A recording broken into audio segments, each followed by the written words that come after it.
For this review, I will read like the narrator from the story mode of Tekken 7. Oh wait, I wasn't supposed to read that. I have been a fan of Tekken since Tekken 3, and it has become my favorite fighting game series since. With Tekken 7, I feel the developers have dropped the ball. The last Tekken game we got was in 2012, and with a long development time gap in between 7 and Tag Tournament 2, it makes me wonder why this game feels rushed. Tekken was usually known for having multiple game modes back when most fighting games didn't. Team battles, survival, and time attack do not make a return.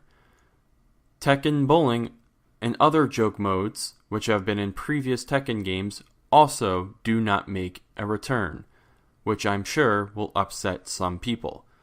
But finally, a full-fledged story mode comes to the Tekken series. However, this is clearly new territory for the developers, and it shows they don't know how to handle this kind of element in a video game, unlike NetherRealm Studios, who did a great job with Injustice 2. As I mentioned before, there is a narrator/journalist throughout the story mode who reads exactly the way I have been reading this review. It makes me wonder how in this day and age, how could somebody still record a VO as bad as in the House of the Dead 2 for a AAA game in 2017? But after I beat the story mode, it became clear to me. The developers clearly cut corners with the console version of Tekken 7. The narrator VO, extremely short story, cutscenes ending or cutting away in the middle of action, fewer game modes, and a very disappointing character story side mode that only takes one match to reach a character's ending. Maybe it's because Injustice 2 recently came out and has way more content than Tekken 7, and I'm used to Tekken having more content than most fighting games. Maybe it's because I have been recently playing Tekken 6, and not only does it have more content, but the characters don't feel like they have much differences between the games. Tekken has always been good with modifying characters' movesets between games.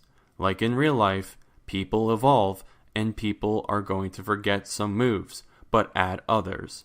At least with my favorite character, Hua Ren, not much of a difference at all. Overall, Tekken 7 disappointed me. With the story mode special endgame chapter with Akuma being beyond frustrating and cheap like in old school Mortal Kombat days, online not working at all, which I know will get fixed, and lack of modes give me a lack of motivation to keep coming back. It also seems that Tekken 7 couldn't be bothered to be PS4 Pro enhanced. A patch might fix that later as well.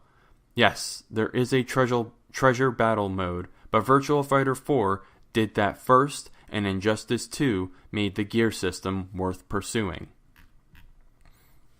Tekken 7 clearly cut some corners in the development for this game, and as a long-time Tekken fan, this disappoints me. While the fighting mechanics maintain being great, as a full $60 game, it gets a 6 out of 10 for me. 7 out of 10 once the online gets fixed. Thank you. Have a good day.